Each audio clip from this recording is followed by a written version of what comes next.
It is Monday night, and we are live for the final round of the regular season in the Elite Performance Industries Late Model Shootout Series. Tonight, we set the field for the Championship 8. Who is going to race for a championship? We find out tonight at the Lucas Oil Raceway Park.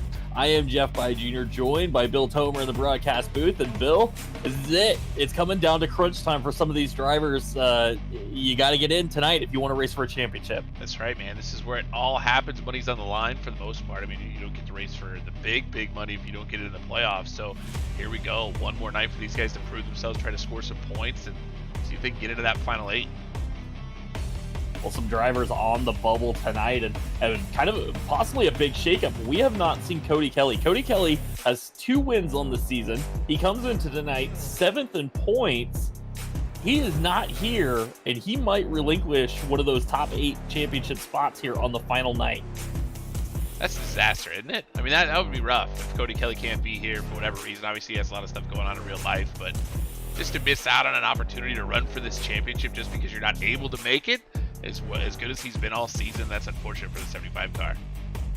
Well, one of the other drivers that is on that bubble, the Alex McCollum, sitting 6th in the point. We haven't seen Alex quite yet. We heard from him that he was trying to make it home in time from working, but we haven't actually seen him in the server or turn a lap yet. So, and as I say that, I think he just joined the server. So Alex McCollum might be making it by the skin of his teeth as practice is ending right now. So he's going to go into qualifying absolutely cold. Hey, that's tough. I mean, but it is Alex McCollum. I mean, it's what do you expect, right? I mean, the guy always runs good laps. We'll see what he can do in qualifying. But of course, there's an invert, Jeff. If he can just find himself in that invert, he'll be fine tonight as well. Well, if you're in the need of points, this is a good opportunity to get them right now. Wisconsin Weens and Walleyes qualifying 28 cars. We're going to start all of them here tonight at IRP. But right now, 5 bonus points and $5 on the line. And this is your chance right now. If you need to make something happen like that 22 car, or actually it's the 55 car I'm thinking of, it. Josh Parrish, 1 spot out coming into tonight. He could use some bonus points right here. We hit 28 cars on the dot, Jeff. How about that? We were going to start 28 tonight, 28 cars here with us at IRP. It's a big track for these guys, right? A big track for this late model stock. Some guys don't like that. Yeah, a little bit, what is it, just over half a mile? I think it's just over. Actually, almost with 0.7 of a mile, 0.69. It's a big place. So, yeah, huge racetrack. As cars are out on the racetrack for Wisconsin Weens and Walleyes qualifying 22.793, the fastest so far for Corey Bigley. Jonathan Sanford goes P2. Now he gets bumped by Rick Rube, who goes 22.854. You can hear all kinds of gear in this race car tonight. You heard Brett Suggs down the front straightaway just buzzing the chip. Eric Tracy, P3 so far, 22.864. Bladen Edwards to second on the board, 22.810 for Bladen Edwards. Brett Suggs to the top of the board, 22.733 is your new fast time. Aaron Johnson goes P2. He gets bumped by the newcomer, Blake Thronberg, who's going to make his first start in the Late Model Shootout Series tonight. And there's Josh Parrish, who desperately needed some points. 22.742 goes second fastest overall. That could help him right now. Last week's winner, or 2 week ago winner, PJ Evans goes P3.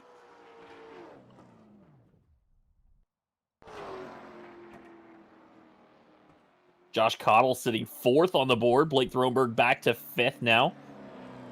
Trevor Edwards went P8. Jeff Kyle Meyer actually now bumped back Jackson Lewis to the top of the board in the 7 car. 22.732, 1,000ths quicker than Brett Suggs. And that was quicker than his practice speed too. So Jackson really threw down a lap there when it mattered. And he's top of the board so far. Peyton Howell to the top of the board now. 22.715 for Peyton Howell. That is a flying lap right there for the 52 machine. He's going to bump Jackson Lewis back to second. Brett Suggs, Josh Parrish, PJ Evans, your top 5. Dylan Bates and Peter Fisher out on the racetrack. I think Mark Keedeman's out there as well. 2 seconds left, Jeff. That'll do it. About 5 guys that didn't qualify. Yeah, some of them didn't get a lap in there as they were just too late. By the way, Alex McCollum, 9th overall without turning a practice lap. That is unbelievable. I think we say that's McCollum doing McCollum things, Jeff. Well, Bill, you know what this means. We're going to start everybody tonight, and that means the return of the slow dash. My favorite. Oh, last week of the season, we had to have one more slow dash. I'm so happy. That's sarcasm, by the way. That's not. I think you know that. Well, we were just waiting for the field to start gridding. There'll be 20 laps, all cars moving on. 8 drivers going to take part in this, and a chance for some of these guys to maybe improve their position or do a little hot lap in here, get some practice in before we go racing in tonight's LFOD Motorsports 110 at IRP. Might have a few smarty pants drivers, Jeff, that might not even participate. There is a possibility you could not participate in this. And still make the race? Still make the race, of course. This is the slow dash. Really just a test session, give you an opportunity to race with some other cars and some competition on the racetrack. Waiting for one more driver to get onto the grid. And we were just warning the drivers, this will still count for B main points, even though it will not knock anybody out of the field tonight.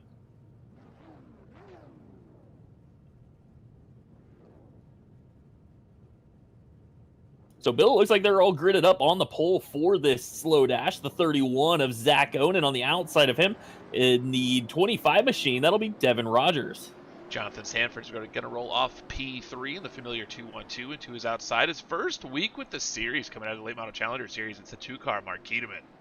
Starting 5th, this guy's a winner this season in the Late Model Shootout Series. The 91 of Dylan Bates on the outside of him. In the 09, it's Elliott Carlson. Peter Fisher is going to roll off P7 and the number 71 and to his outside. Shotgun on the field. The number 22 on that machine, although you'll see it as number 17 in the program. That's Kieran Church. And Kieran also making his debut in the Challenger Series, one of the mid-season call-ups. We invited 4 guys, and 3 of them are here tonight.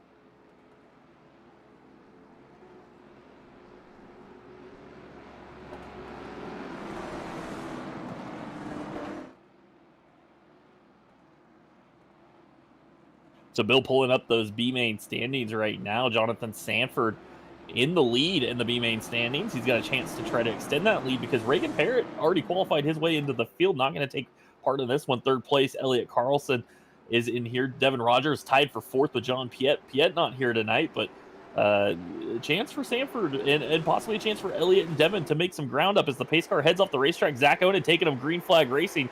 And he has extended his lead quite a bit early on there over Devin Rogers.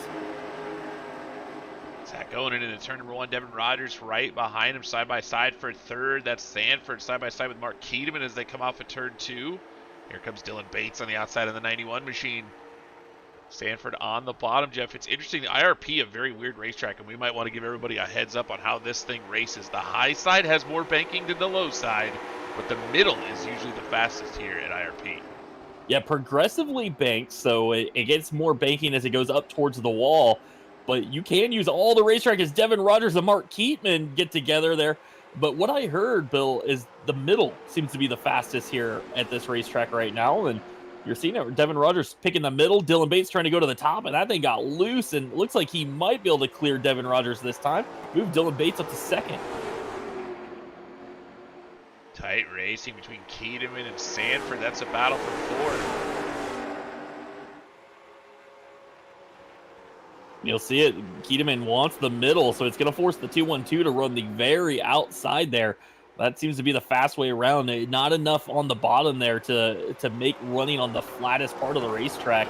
And as I say that, Elliott Carlson goes down there. But you'll see it center of the corner. That thing starts to move up the racetrack, and Sanford going to have the big run off the corner there.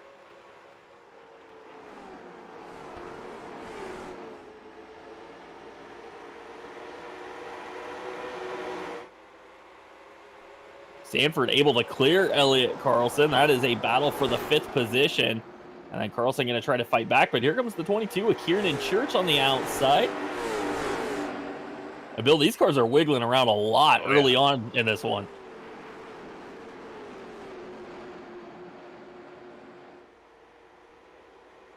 A lot of slipping and sliding early. So we got an afternoon session, Jeff, with clear skies, hot racetrack. We talked to our setup builder, and he did give us the heads up that it's going to take a lot of throttle control tonight as Devin Rogers and Mark Keedeman battle for the third spot. And you can see him sliding that car right into the corner, Jeff. Pretty exciting so far. Keedeman going to try the bottom now here on Devin Rogers. And off turn 4, wasn't able to quite get there, but into turn 1, he's going to have a nice run on entry.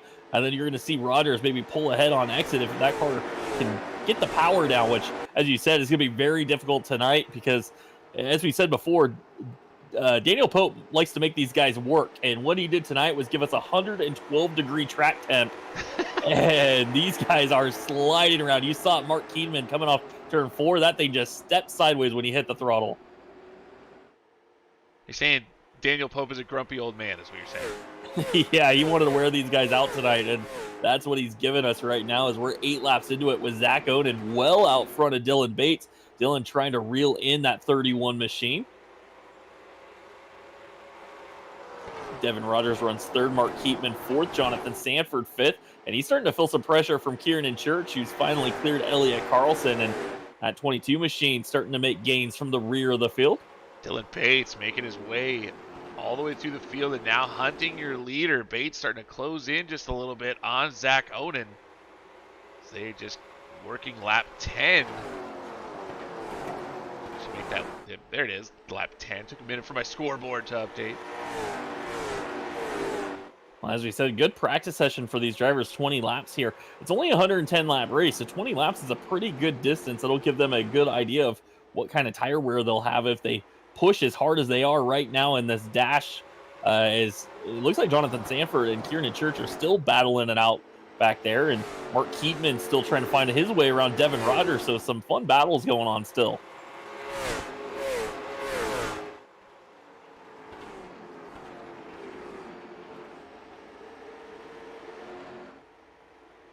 Hey, Rogers and Keedeman, they've been battling quite a bit, right, Jeff? They made contact a little bit ago. Now Keedeman might have scraped the wall down the front straightaway as he's trying to close in on Rogers.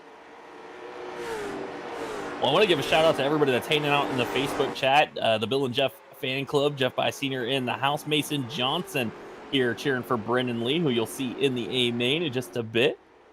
Whoa, Dylan Bates really sideways off of 4. I think he tried something. Sorry to interrupt you, Jeff, but that was outrageous for the 91 car all by himself. I think he just took a little bit higher of a line in that 91 car. The rear end stepped out. Yeah, and that cost him a lot of time. He lost about 0.4 of a second that time by to Zach Onen. So Zach going to stretch that lead out to now over 1 second. And now Dylan Bates starting to have the 25 reel him in here with Mark Keedeman in tow.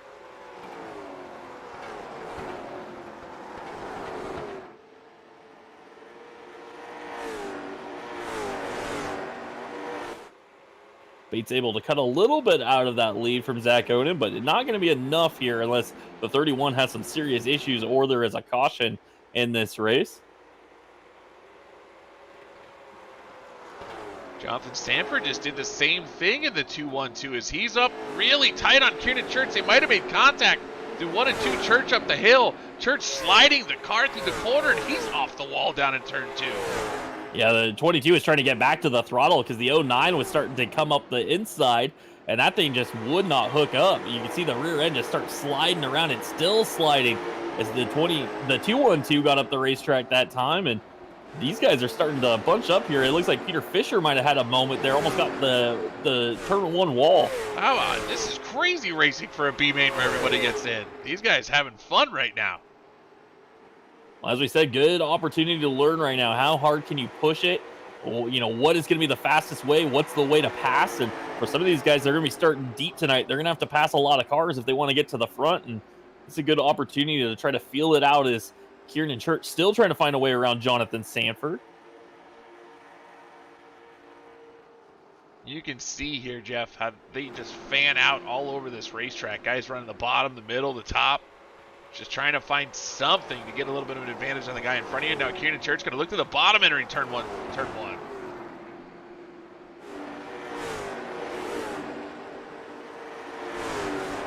Just a few laps remaining in this race. Kieran not able to make the move on the bottom in 1 and 2. Now they're going down into turn 3 and 4. He gets behind Jonathan Sanford. This pretty big gap to the group of cars in front of these guys.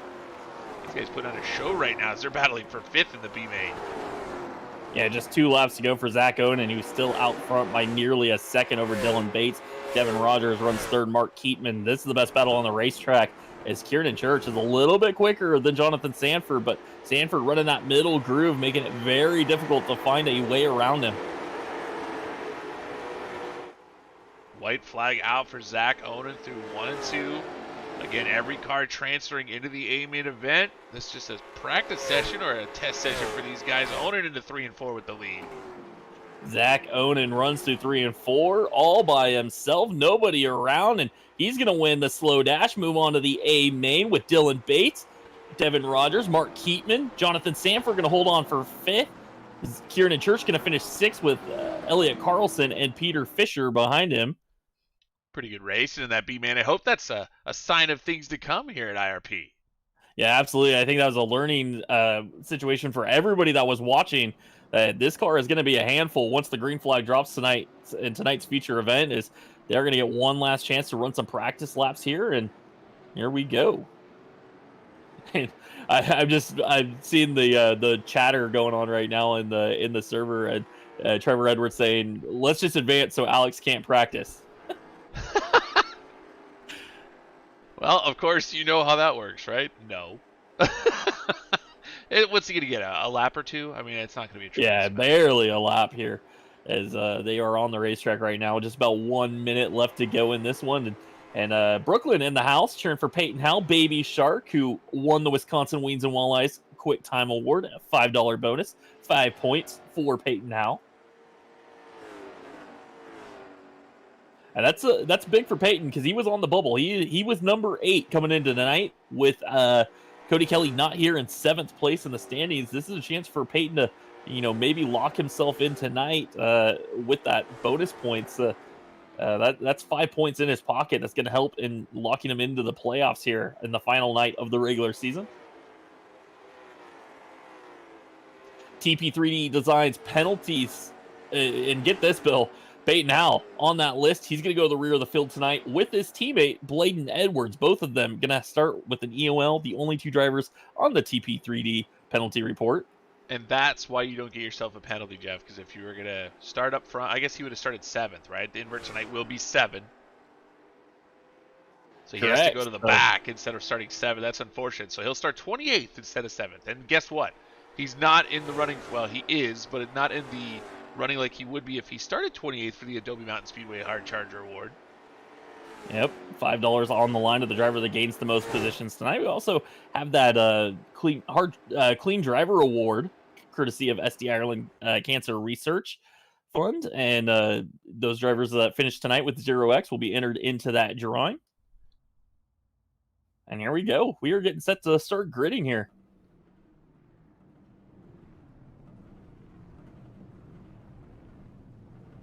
Remember, if you're on Facebook, make sure you like and share the stream for us. Helps us out a ton. Let your friends know we got some racing going on tonight. Also, leave a comment. Let us know who you might be cheering for. I'm cheering for us, Jeff. Us up in the booth. Well, that's a good one to go with. Might not no win. way we can lose. No way we can lose. But we can't lose, exactly. Well, Bill, look at this. Making his debut in the series, starting with the lineup for tonight's LFOD Motorsports 110 on the pole, gets the invert, the 22 of Blake Thronberg. On the outside of him, this is your series points leader, the 13 of Josh Cottle. Starting in the 3rd position in the number 12, it is PJ Evans. And to his outside, Jeff, you talked about this guy needing some points tonight, gets a good starting spot. It's the 55 of Josh Parrish. Starting 5th tonight, the 33 of Brett Suggs on the outside of him. And the number 7, it's Jackson Lewis. And your Wisconsin Wings and Walleyes Quick Time Award winner going to go to the back in the 52 car. It's Baby Shark Peyton Howell. And to his outside in the number 78, that's Aaron Johnson. Starting 9th tonight in the number 1 machine, a former champion in this series, it's Alex McCollum on the outside of him. Starting in the 10th position, the 88, that's Kyle Meyer. Trevor Edwards will roll off P11 in the number 32, and on the outside of him, starting in the 12th position in the 17 car, that's Reagan Parent. Starting 13th in the 28 machine, it's Corey Bigley on the outside of him. In the 11, it's Blaze Brinkley. Starting 15th in the number 72 machine, that's Bladen Edwards, but he is also another driver that will go to the back. And on the outside, starting 16th in the number 18, it's Caden Fisher. Your Challenger Series winner last week, the 10 of Brendan Lee, will start 17th. On the outside of him will be the 65 of Aaron Abendroth.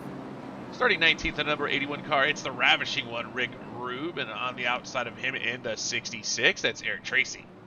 Starting 21st, your Slow Dash winner, the 31 of Zach Onen. On the outside of him in the number 91, it'll be Dylan Bates.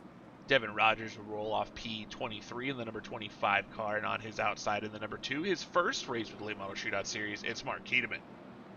Starting 25th tonight will be the 212 of Jonathan Sanford. On the outside of him, driver making his debut from the Challenger Series up into the Late Model Shootout Series, the 22 car of Kiernan Church. Elliot Carlson will roll off P27, and it looks like Uncle Pete didn't make the field, Jeff. Looks like Peter Fisher is parked it for the evening in the 71 car, so 27 cars for 110 laps.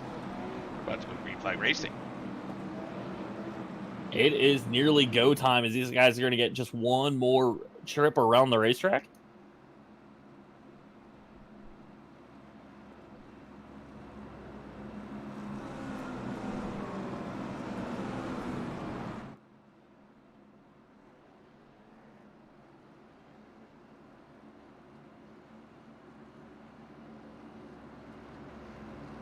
We'll build 27 cars strong, 28 if Peter Fisher is able to make it his way onto the racetrack. And again, last night of the series, of the regular season, 8 drivers are going to move on to the championship. The rest are going to have to fight for something else at the rest of the season.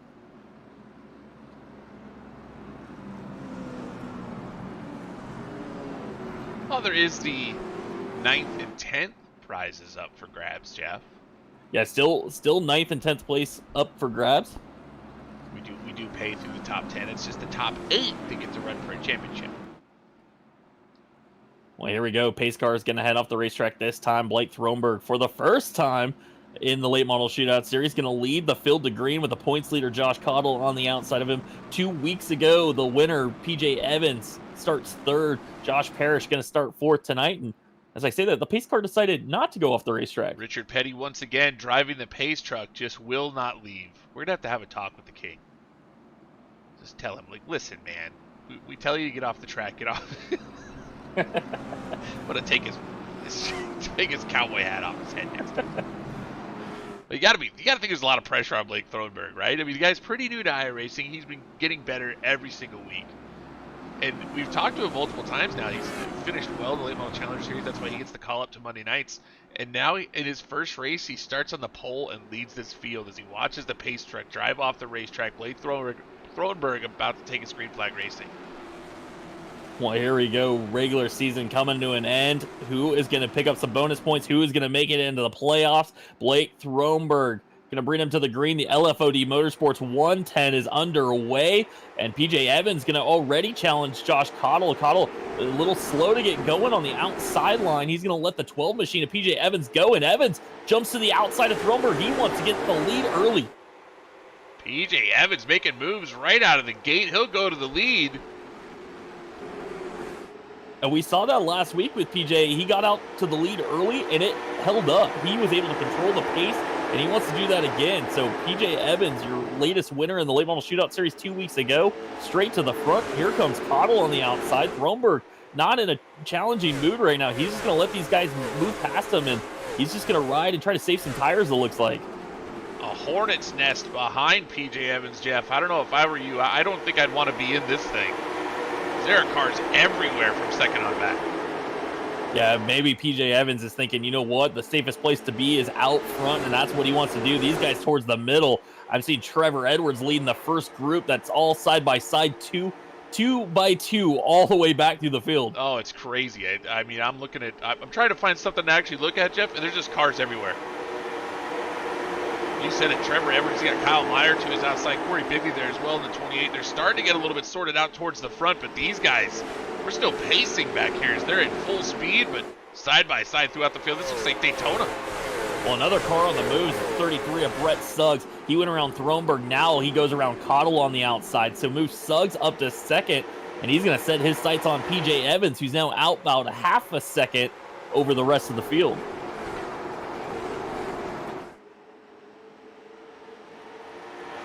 Field's starting to get more single file as Trevor Edwards did get clear of this group, but now Corey Bigley and Kyle Meyer, the 28 and the 88 machine, going to battle. That's Bigley on the inside of the 28 car. So Aaron Johnson all the way to the apron there coming off of turn 4. That I love mac and cheese car, the 78. Some contact with Brinkley and Keedeman. They get together. Looks like the 18, that's Caden Fisher, jumps to the outside. He's going to gain 2 spots in that one. And everybody holds on, but Brinkley and Keedeman got together, and Brinkley got big time sideways, able to save it. Now Aaron Johnson sideways off turn 4. He got way up in the marbles. You can see the dust coming off the racetrack there. It's not something you typically see in iRacing, but he got way up the racetrack. Still just a hornet's nest back here. Now Brinkley to the bottom. He's looking to the bottom 3 wide in that 11 car. I mean, this is insanity as these guys get around this racetrack. Well, 3 wide further up as well with Aaron Johnson and the 7 of Jackson Lewis and Josh Parrish. Jackson able to go around Parrish, and so move Jackson Lewis up into the 6th spot. Now Aaron Johnson's going to try to follow through as well, and Aaron is big time loose right now. That car keeps stepping out on him coming off the corner. You got to wonder if that right rear can take that abuse. We're only 8 laps into this thing. Yeah, I can't imagine it's going to last all night long if he continues to get on the throttle too hard in that 78 car. He's been on fire a little bit in the Contender Series over there at Sarah. I believe he's won 2 weeks in a row in that 78 machine. But tonight, trying to move forward on the bottom, that's a tough task. It's just the place is flat down there. Well, he figured out the bottom there because he just about cleared Jackson Lewis in one straightaway, and he does. What a run from the bottom for Aaron Johnson as he moves up into the 6th spot. Now he's going after Alex McCollum, one of his shop teammates there in the number 1. Aaron going to go by him on the bottom, using up a little bit of tire in that 78 car. But he's decided he wants to go, Jeff, and he gets her a little bit sideways off of turn 2 as Alex McCollum backing up just a little bit in the 1. Thronberg up the racetrack as well, and so that's going to allow Aaron Johnson to roll the bottom once again, and he's going to try to pick up this 4th spot from Blake Thronberg. This is when I need the picture-in-picture, Jeff, because there are multiple battles happening on this racetrack. Aaron Johnson moving forward in 78, but behind them, Corey Bigley. Behind Corey Bigley, about 10th on back. It is an absolute, just a slugfest back here as all these cars side by side. Well, you've had Corey Bigley and Kyle Meyer battling for about 10 laps now, side by side, and neither one can inch ahead. It has just been a dead even battle, and that has caused everybody behind them to be stacked up double wide. And you got to think right now these guys are being really patient. It's only lap 12. If this happens later in the race, somebody's going to take it 3 wide. 100%. I mean, right now, Jeff, if you're comfortable with your race car and you're just kind of out here having fun, you've got to have a smile on your face. This looks like a lot of fun here at IRP. Mark Keedeman and Blaze Brinkley might have got together again coming off turn 4. It looked like the 11 of Brinkley tried to go 3 wide. I think he's getting a little impatient here. But I think Keedeman and Caden Fisher are thinking, hey, it's not us. It's the guys in front of us that are leaving us nowhere to go. Yeah, guys getting impatient on lap 13 of 110. Let's just calm down, fellas. Lots of time. Well, up front, we are about to have a battle because Aaron Johnson has gotten around Josh Cottle, and he is now on the bumper of the 33 of Brett Suggs for second. And Aaron's looking to the bottom already. So this 78 machine is on a roll right now. And as you said, Bill, he has been really good. And now they're looking 3 wide. It looks like Suggs wanted to get underneath PJ Evans as the 78. Now the caution is going to wave. Trouble in turn 3. That's Caden Fisher around. He was in that group of cars that were just all over each other. Take a look and see what happened to the 18 as he ended up backwards getting into the corner. It looked like it actually started right in front of him as the 88 and the 17 got together. And then he just gets lit up by Aaron Abendroth, who had nowhere to go in the 65 car. So he gets lifted off the ground. But we'll take a look at the 88 and the 17. It looked like the 88 just checked up really hard. It looked like he almost got in the back of Corey Bigley, and he got on the brakes really hard, and it's just stacked up that whole outside line. Oh, yeah, he got it, yeah. Yeah, Kyle Meyer came off the corner. Bigley was able to make that move. Bigley went to the outside, slowed down just a little bit, but you can see Meyer's reaction to him. Just jacks the brakes up. Really can't do much about that with the with Reagan Parent there. So he obviously got got hit as well. I think he ended up, see where Reagan Parent ends up.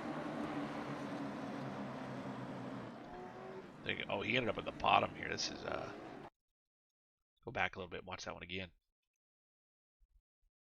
You see Caden get in there. He spins Reagan out, then Caden gets hit.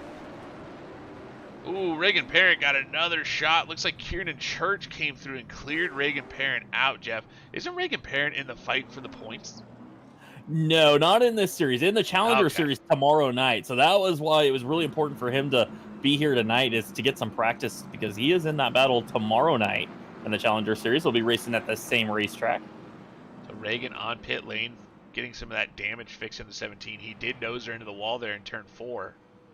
Well, you know, I say that, but actually Reagan is 10th in points in this series as well. So he does have an outside chance. He has a chance to get in because Cody Kelly is not here.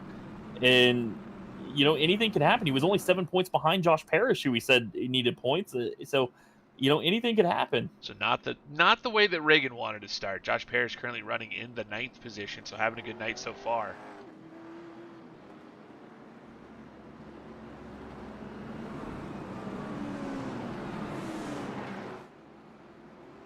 Lights are out on the pace truck.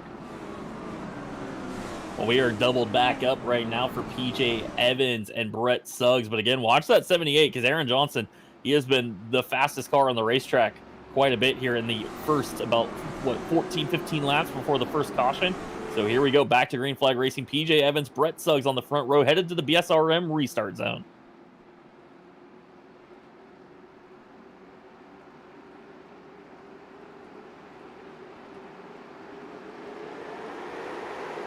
The 12 machine back on the loud pedal, and that's going to allow Brett Suggs to clear.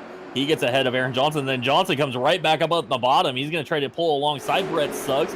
Josh Cottle is able to get clear. Now it's Throneberg and Alex McCollum battling back there for the 5th position. Throneberg falls in line behind Alex McCollum. Now you look further back in the field, the first battle on the racetrack, Josh Parrish, Corey Bigley. Yeah, the front group, ooh, Josh Parrish got a little bit, maybe a little contact between him and Bigley off of turn 4, but the front group immediately went single file this time, Jeff.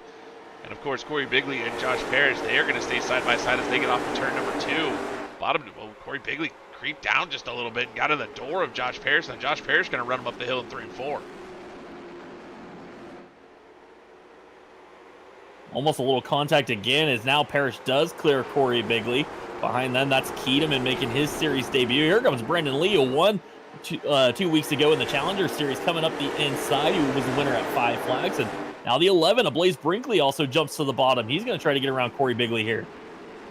Tight racing. You can see why something like that, the accident that happened earlier, Jeff, would happen. You see how tight these guys are to each other's bumpers. One guy gets on the brakes a little harder than you would expect, and you're into his bumper immediately. Yeah, and I got to wonder, some of these guys that got stuck in traffic a bit ago, like Blaze Brinkley, if he's not getting a little bit more aggressive right here, using up a little bit more tire than he was planning to, because he wants to get around some of this traffic now. He's realizing, hey, if things start stacking up, I'm going to be stuck here in the back. You see Brinkley make an aggressive move around Brendan Lee, but Brendan Lee doing a fantastic job on the bottom. The bottom seems to be doing pretty well here, Jeff. Not something we're used to at IRP.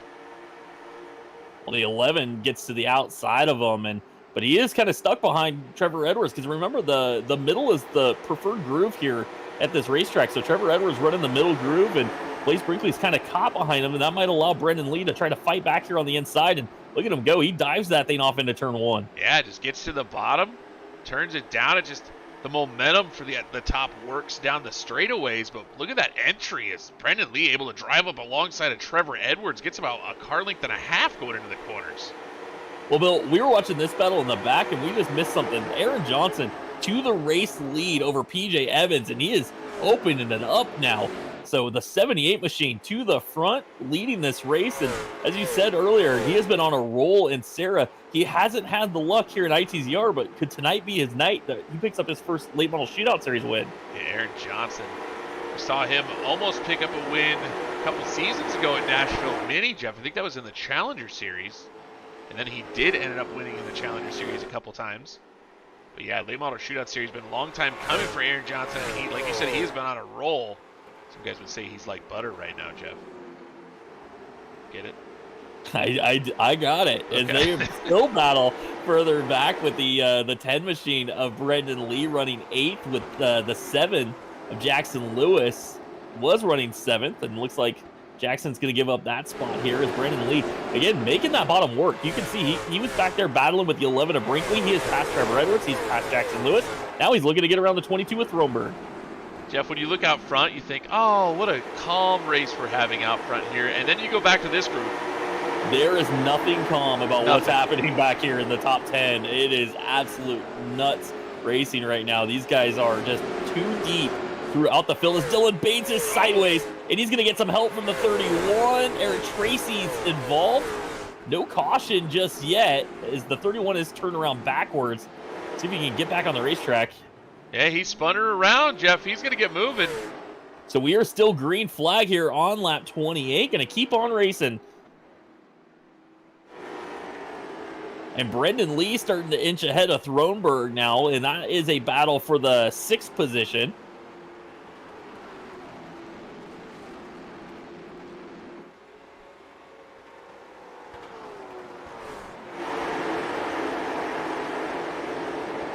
Great racing happening here. This is the back half of your top 10. You can see Alex McCollum there. He's running in 5th. Now Brendan Lee's got to look to the bottom of McCollum. Got to think, unless Alex can't figure out how to run IRP, which it's Alex. He's coming off of winning the late model stock official championship, Jeff. He was the points winner and the points champion in the official series for iRacing. So he knows how to drive the late model stock, obviously.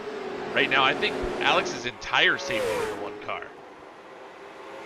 Well, Bill, CJ Grooms was asking about lap times. What kind of lap times are they running? Well, they started off in the 22.7s in qualifying. I think actually maybe a 6th somebody ran. They are in the 23s right now. Aaron Johnson running 23 zeros, which is quite a bit faster than anybody else is running. And most of the guys back in the 23 ones. I see some guys further back like Alex McCollum running 23.3. So there's definitely some cars that are saving right now. And but Aaron Johnson, he just wants to get out front and build a lead. I'm loving this, Jeff. This has got to be different strategies happening. If you see Trevor Edwards, he's kind of floating around the middle of the field in the 32 car. You got Jackson Lewis. These are guys that are normally out front. I think they're in tire save mode. They're watching that one car of Alex McCollum, but you got to think, Jeff, you want to get ahead of that one car, right? I want to be ahead of him and make him pass me. Yeah, absolutely. And Bill, remember back to the last time we ran a track similar to this size, which is Richmond, and it was Reagan Parent that nearly lapped the field. And he went out, he drove as hard as he possibly could. He tried to put as many cars a lap down as he could, but he burned up the tires. But he almost made it where all the guys that saved, he almost took them out of the race by putting them a lap down. We're going to give you a speed shot on the back straightaway. Here comes your 3rd and 4th place runners, and here comes that pack. See all those guys strung, getting a little bit strung out now. Yeah, things are starting to calm down as they are getting about single file on back to where Dylan Bates and Josh Parrish are battling for the 15th position. Here comes your leader, Aaron Johnson, once again. So that is a lap here at IRP, and you can see there wasn't a huge gap between Aaron Johnson and the very back of the field. Well, Alex McCollum has been sinking towards the back as he is fallen back to 8th position, and then he just got a challenge from Blaze Brinkley, and he actually picked up the pace just a bit to hold off the 11. So looks like Alex is pretty comfortable where he's sitting right now and wants to stay in that 7th position. Rick Rube and Caden Fisher battling on the racetrack. That is a battle for 16th position. Rube on the bottom, Caden Fisher on the top. Those are team cars. Right in front of them, Josh Parrish. We were talking about him, Jeff, on that yellow. Parrish was running 9th. Parrish has slipped back to 15th. Yeah, Josh has been very conservative since the drop of the green flag, saving tires. So I don't think the 55 has pushed it at all. He is content to just ride. Started 4th tonight, back to 15th position. And he's just letting some of those guys that want to go to the front, and he's going to save tires back there. And we talked about him and Reagan Parent battling for that final position with Cody Kelly not being here. Reagan Parent a lap down right now in 26th. So he needs the yellow to get his lap back and then see what he can do from there. Another battle shaping up right here is Josh Cottle trying to put some pressure on Brett Suggs for the 3rd position. Now, these guys have fallen 4 seconds behind Aaron Johnson. Make that 5 seconds now behind Aaron Johnson. PJ Evans about 0.4 of a second back. Brett Suggs starting to feel a little bit of pressure from Cottle. Cottle tried the bottom, and then he lost some ground there, so he's actually fallen back about 2-3 car lengths. Back behind them, it's Mark Keedeman who runs 5th, and now that one car started to turn up the heat. He just went back around Brendan Lee on the middle groove, and the one machine all of a sudden is starting to lay down some laps. 70 laps remaining, and it's go time for Alex McCollum. Is that what we're saying? Well, you know, it might be a situation where he thinks this thing's screening out. We're going to go green a while, and he wants to gain some track position while he can. And now the one machine's starting to make some moves. We saw him do that in the Sarah Super Series on Thursday night. Alex McCollum drove to the front. He did it pretty early, Jeff, and he just drove to the front and controlled the pace and kind of worked him over. Yeah, Bill, we're starting to have another one shaping up, and that's because PJ Evans is starting to gain on the 78-year leader, Aaron Johnson, and PJ just made up about 0.3 in the last set of corners there. He is now 2. Aaron Johnson is the 78 already starting to fall off just here on lap 43. We got to wonder about these tires. Every single week, Jeff, it's something different. If guys don't test the full 110 laps, not only that, but we don't give them the setup until an hour before the race. So you just it's a little bit of a guessing game, right? You don't know, not necessarily know what you're going to have once you get into the race, unless you make a long run in practice, and they really don't have enough time to make a huge run. So they're kind of guessing. So Aaron Johnson ran out pretty quickly. PJ Evans, and we've seen PJ Evans do this, Jeff. He tends to run out early and still hold on with his tires. He's done that multiple weeks. Yeah, winner at Five Flags 2 weeks ago, and yeah, he did that. He went straight to the front, and then he dominated the rest of that race, and yellows played into the factor as well. We got about halfway through that race, and then a few more yellows started to fly, and that was all it took for him to be able to hold on. Is Reagan Parent going to lose another lap here? He is already 1 down. Is Aaron Johnson going to go by on the inside? And Reagan not making it easy for him. I thought he was going to let the 78 go, but he's trying to fight back a little bit here, and I don't think Aaron's going to be too pleased with that. That's going to cost him a little bit of time. Well, I would think Reagan doesn't want to go another lap down. Once he goes 2 laps down, his night is almost done. Yeah, it's going to be hard to recover from that. Especially if they get to Jonathan Sanford and put him 1 lap down. That'll make it very difficult, because then it'll make Sanford the first car a lap down. Well, if you're wondering about the pace up front, these guys are still absolutely flying, because they have now made the gap back to your 3rd place runner, Brett Suggs. It's about 5.7 seconds, so nearly 6 seconds back.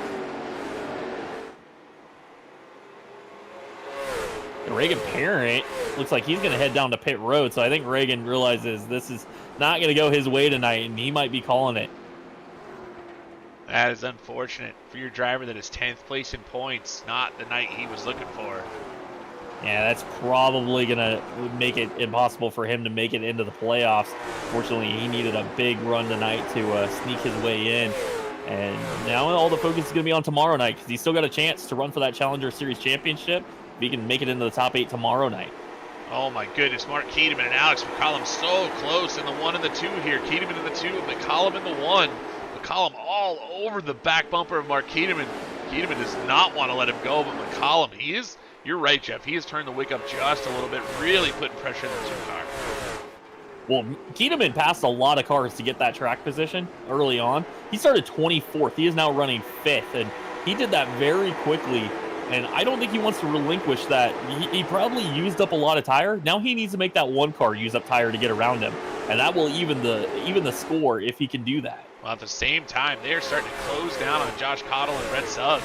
There's a little bit of gap between these drivers now. All 4 almost nose to tail. So Keedeman, he's moving as well. So is McCollum in the 1. Boy, Jeff, still a lot of race left. Well, if you're wondering about up front, Aaron Johnson is starting to open up the lead again. PJ Evans got to his rear bumper, and then it was like Aaron just started to turn it up again, and now he is pulled away at about 0.8 of a second over PJ Evans, so he is gone. He is starting to walk away from the 12 machine. It is about 6 seconds back to Brett Suggs, but you see it now. All of a sudden, Josh Cottle has got cars bearing down on him, and it's the 2 of Keedeman and the 1 of Alex McCollum. Yeah, here comes Keedeman and McCollum. Now Keaton going to look to the bottom on Josh Cottle. Will that give an opportunity to Alex McCollum as they go down to the backstretch? Now McCollum going to duck to the bottom as he's going to try to make the pass on the bottom of 3 and 4. McCollum drives it in there, and again, the 13's right in the middle of the racetrack, so Keaton's got to be careful about how hard he drives into the corner. He can't get into the back of Cottle, and that allows Alex to really throw it down up the inside, and now they're going to make a little contact, baiting doors through 1 and 2, and Josh Cottle is watching this go on in his mirror as they bounce off of each other again down the back straightaway. You know, that was as close as it'll get, Jeff. I saw, and Alex McCollum going to hip check Keaton into turn 3. I was just thinking to myself how nice McCollum was coming off of turn 2. Not so nice going into 3 as he bounced the right rear off the 2 machine.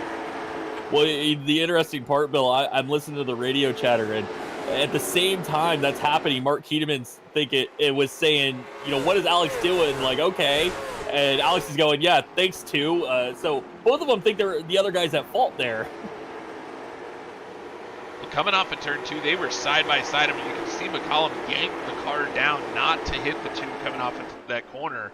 And I thought to myself, boy, that was pretty nice of Alex, because it could have gotten a lot tighter off of 2. And then they went into 3, and he just said, never mind. And just gave him a shot, shoved him up the racetrack, and now Keaton is right there, as McCollum has not been able to do anything with Cottle. Well, and Keaton was basically asking, you know, what is he doing? And Alex's response was, time to go.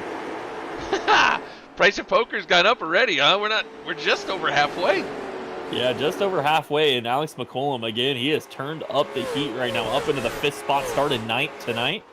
And now he's looking at his teammate ahead of him, Josh Cottle, another one of the shot machines, a race EPI car.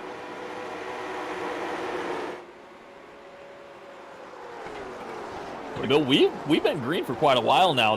We're 57 laps into this thing, and we've only had 1 caution, and that was about, what, lap 14, 15 or so? So this has been a long green flag run as Alex McCollum dives underneath Cottle. He's going to take over the 4th spot.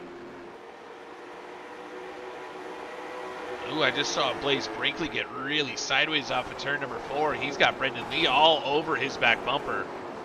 That almost looks like so close it might be frustration from Lee.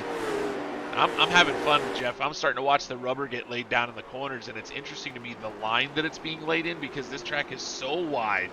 You're starting to see a really, really predominant line here through the middle. Yeah, that middle has been the fastest groove all night, but the question is, how much is the car going to change? If it starts to get tight, are they going to have to move up the racetrack up against the wall? If it gets loose, are they going to try to go down to the bottom and tighten up the race car by driving on the flatter part of the racetrack? It really could depend on how they've been driving, what ends up happening to the balance of the race car, and where you have to run on the racetrack. Right, and you could probably adjust how you want the car to wear by running those different lines, right? So if you go up to the top, you're probably going to get the car a little bit looser. You might start wearing out the right rear, and that'll help you maybe a little bit later in the run if the car is going to have a tendency to tighten up. So all kinds of games that can be played on this racetrack because of the way that it's configured.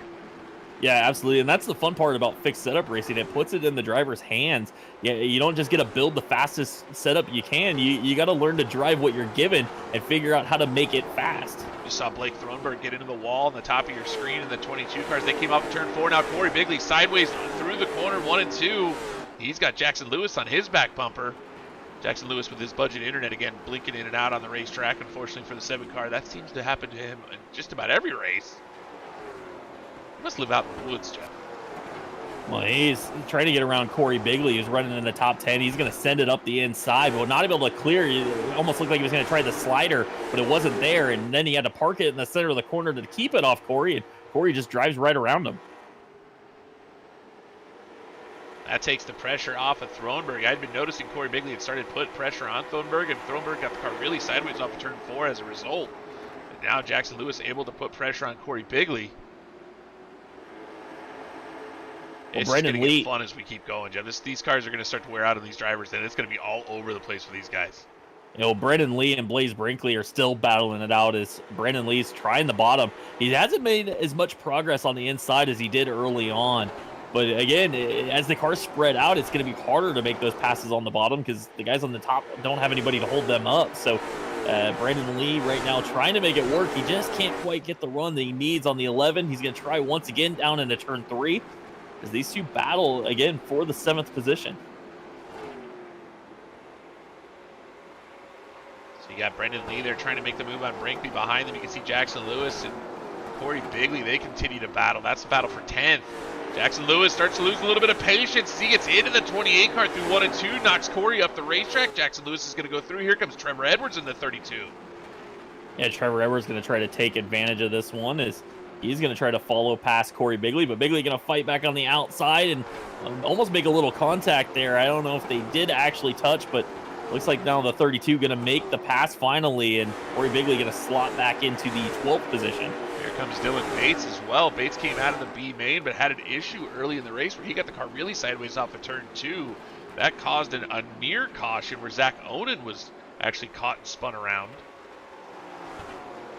Bates starting to rally back now in the 91 as he's moved himself up to 13th.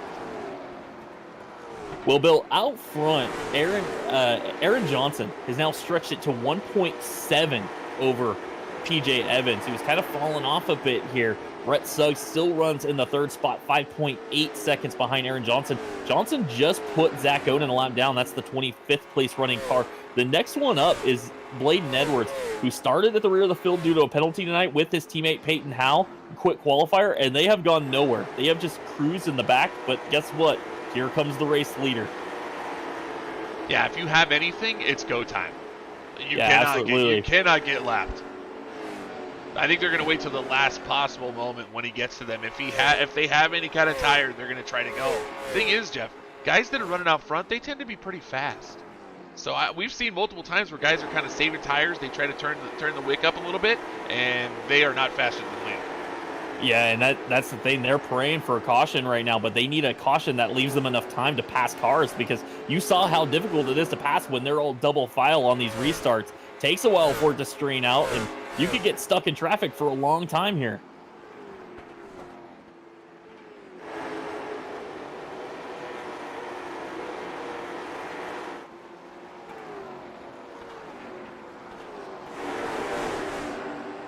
Well, Aaron Johnson out front as we work lap 71. PJ Evans now 2 seconds back from the 78 machine. Brett Suggs runs 3rd. Alex McCollum 4th.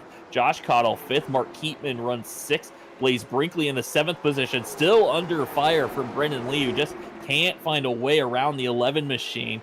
Blake Thronberg, your pole sitter, runs 9th right now. Jackson Lewis in the 10th spot. Trevor Edwards 11th. Corey Bigley, Dylan Bates, Aaron Avendroth runs 14th. Josh Parrish in the 15th spot. And they are followed by Caden Fisher, Rick Rube, Elliott Carlson, Kyle Meyer, and Eric Tracy, your top 20. Jeff, there is a gaggle of cars here from 15th on back, starting with Josh Parrish. You just named the 15th through the 20th position. They are basically on the same straightaway as Aaron Johnson. As they go into the corner, Aaron Johnson's coming out the corner behind them. All of these guys need to start thinking about the fact that the leader is on his way. Yeah, the next car he's going to hit is Bladen Edwards, who is in the 72 machine running in the 24th spot. And Bladen really needs a caution right now. He is just hoping something happens that will get him caught back up at the rest of the field. But right now, the field is just continuing to strain out a bit. Really just a couple battles on the racetrack. Well, that 15th on back, about 15th through 20th, maybe 22nd. Yeah, 15th through 22nd, Jeff. It looks like that's the group of cars. I hate to say it. If we're going to see a caution, those are the guys that are running the closest together. Well, things are starting to heat up between Jackson Lewis and Blake Thronberg as well. And Lewis starting to get down underneath the 22 machine. As I say that, Brendan Lee also put the bumper to the 11, tried to get him up the racetrack just a bit so he could try to get to the middle groove. And that might have worked if the 11's not able to pinch the 10 down. He's trying, and they're going to make some contact here. Contact through 3 and 4. Brendan Lee going to come up the racetrack, and you saw Blaze Brinkley get really sideways through the corner, able to save it to the 11. And Brinkley going to try to shut the door on Thornburg, and now he's going to get into the back of Brendan Lee and turn him around. That's going to bring out the yellow. Yeah, and Brendan Lee going to be frustrated with that one. He did move the 11, but he did it without spinning him, and then all of a sudden the 11 comes back, turns him around. The caution's going to be out here on lap 76. That is going to save some of those guys on the back, like Peyton Howell and Bladen Edwards, but a tough break for the 10-car Brendan Lee. I think that was a pretty easy one to call, Jeff. That's a C car don't hit car situation. We're going to try to give you a better look at it than that one. I think Blaze Brinkley was a little bit upset with the 10 car. Unfortunately, I really don't think that gives you the right to spin a guy. You might be upset with him. If you're upset with him, beat him. And in that position, I don't think that that was going to happen for the 11, so he just decided to get into the back bumper of the 10 and turn him around. You can see him gas her up through the middle there. So that would send the 11 to the back. For the first time tonight, we'll give you a shot of this from the Stinger Motorsports chopper cam. As they went it down into turn number 1.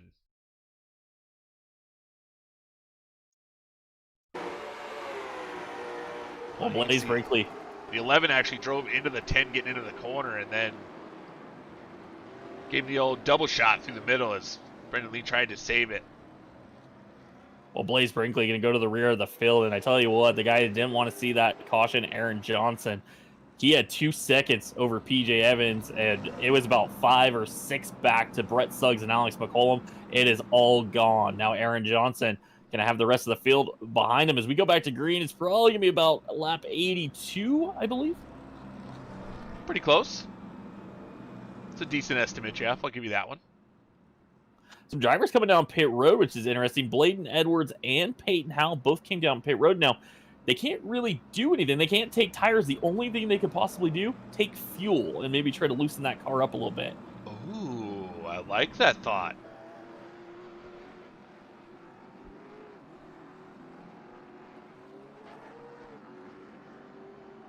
Jeff acting like he knows what happens when you put fuel in one of these race cars on iRacing. It's been a long time. That's but the old school, man. That's the old school. It was an old school trick that we used to do for the fixed setup races. We don't know what it does anymore, man. I was actually thinking to myself, maybe that plants the rear end. I don't know. You would think more weight in the rear end would get it loose. Well, here's your running order. At lap 80, Aaron Johnson, PJ Evans, Brett Suggs, Alex McCollum, Josh Cottle, your top 5. Mark Keteman runs 6 with Blake Thrombur, Jackson Lewis, Trevor Edwards, and Corey Bigley, your top 10. Then Dylan Bates, Aaron Amadroth, Josh Parrish, Caden Fisher, and Rick Rube, the top 15. Elliot Carlson, 16th, followed by Kyle Meyer, Eric Tracy, Devin Rogers, Kieran Church, Brendan Lee, Peyton Howell, Bladen Edwards, Blaze Brinkley, and then Zach Onan just picked up a lucky dog, so he'll be back on the lead lap in the 25th spot. Jonathan Sanford still out making laps. He is 2 laps down. Reagan Parent did come back out on the racetrack. He is 17 down, but is going to run some laps here and bring this one home. So still 27 of our 28 cars here running. As Aaron Johnson now heading for the Brett Suggs Racing and Marketing restart zone with PJ Evans alongside of him. Does the 78 have anything left, or did he burn it up too early? Aaron Johnson now going to have a lot of challengers behind him.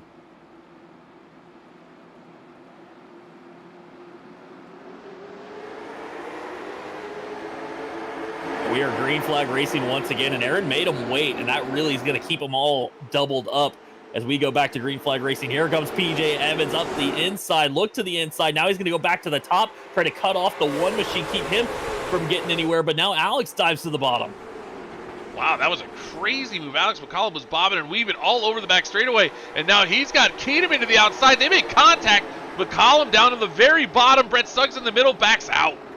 And now Suggs is going to go to the bottom. They are 3 wide, battling for the 3rd spot. Keteman on the outside, Alex McCollum in the middle. They make contact. Suggs gets sideways. Is he going to keep it on the bottom? He's going to back out of it. He's going to let the 1 and the 2 duke it out. Absolute mayhem. They are hanging on here at IRP, side by side, McCollum and Keteman. Keteman not giving an inch, neither did McCollum, as they're going to stay side by side through 1 and 2.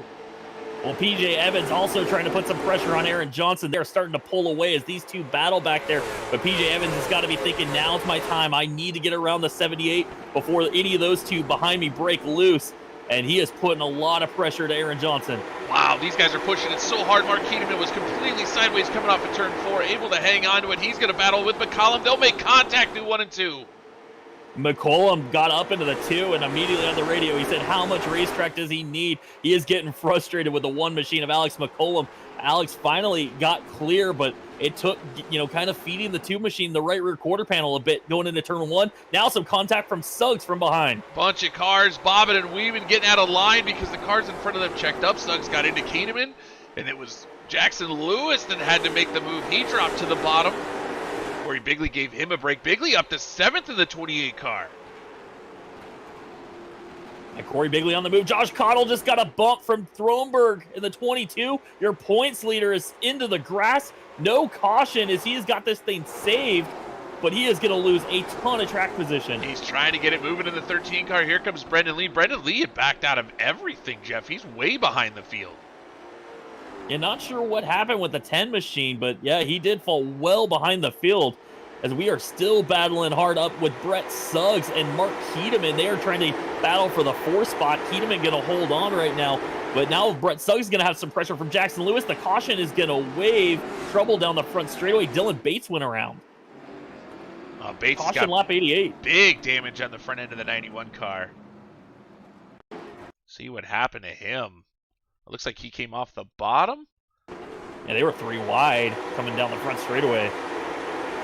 Oh, Elliott Carlson and Rick Rube made contact up on the top side, and they bounced off of each other, and that sent Dylan Bates hard into the inside wall.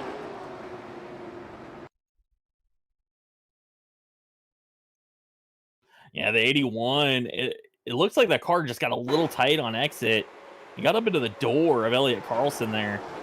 And then that car kind of came back down, just tank slapped the 91. Nothing that Bates could do. And behind them, I don't know if you caught that on the replay, but Josh Cottle got into the outside wall. That's really odd. All by himself. Let's catch him. Do 3 and 4. Yellow's coming out. Josh gave himself a bunch of damage.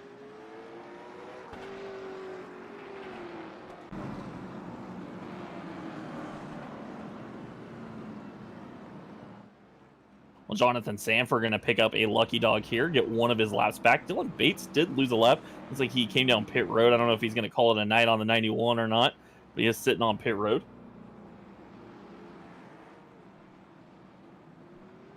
Austin Benson in the house. Mason Johnson still with us. CJ Grooms. I don't think I mentioned Jake Huckins here cheering for Mark Keedeman, who runs in the 4th position right now. Dylan Bates pulling back out on the racetrack, Jeff, in the 91, so he will continue. Blaze Brinkley down on pit road. Blaze was running up near the front. Car looks fine in the 11. Actually, Blaze had somehow fallen all the way. Oh, you know what? Blaze had that penalty from the contact earlier with Brendan Lee. So, yeah, he was back in the 22nd position. Now he's going to come down pit road. Don't know if he's maybe doing some damage repairs, maybe adding fuel or something to that car, but he is now on pit road. Looked like damage repairs, Jeff. We saw the car, the front end basically, well, it was repaired, but it looked like it just grew. Yeah.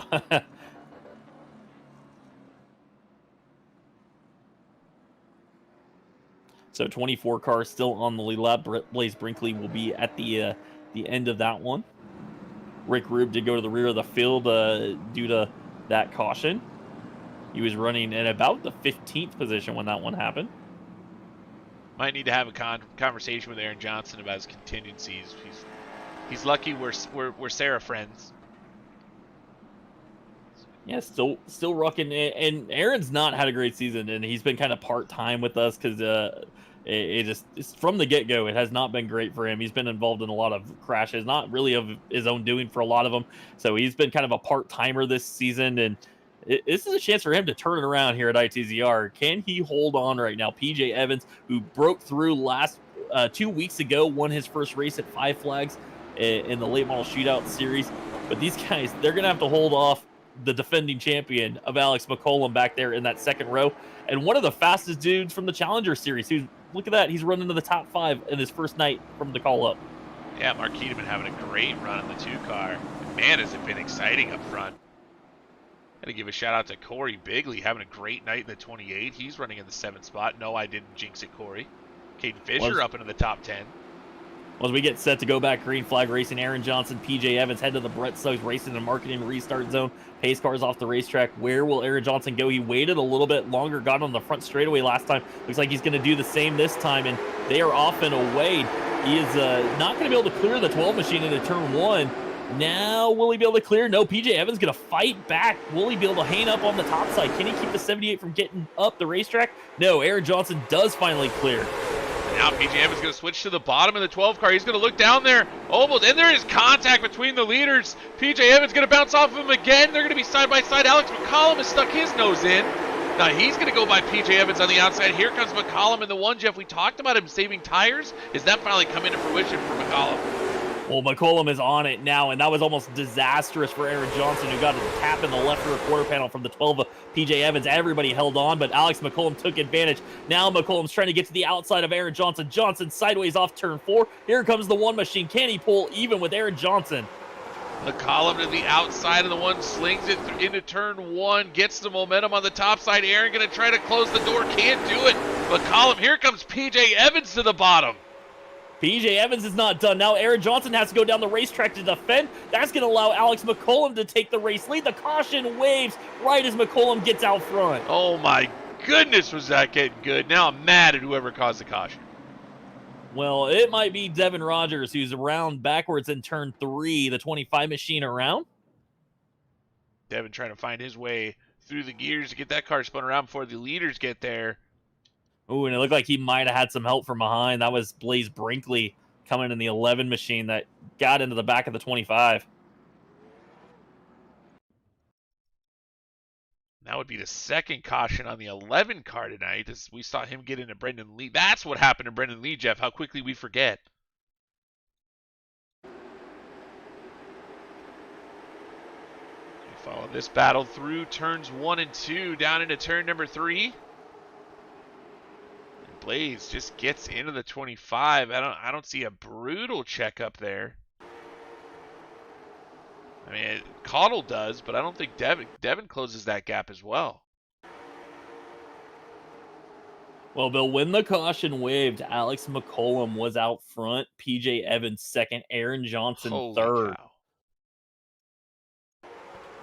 Jackson Lewis going to be fourth. Brett Suggs. He got around Brett Suggs there. We were watching that battle for the lead. We missed Jackson Lewis getting around the 33 machine of Suggs. So Suggs back to 5th. Mark Keatum in 6th. Corey Bigley 7th. Caden Fisher up into the 8th spot from 16th. Trevor Edwards runs 9th. Josh Parrish back into the top 10. Now remember, that 55 saved a lot of tire, and he's starting to creep his way back to the front here. Blake Thronberg, another driver who saved early on, now into the 11th spot. Aaron Avendroth runs 12th. Eric Tracy 13th. Peyton Howell 14th. Bladen Edwards 15th. Zach Oden, Elliott Carlson, Brandon Lee, Kyle Meyer, and Kieran Church, your top 20.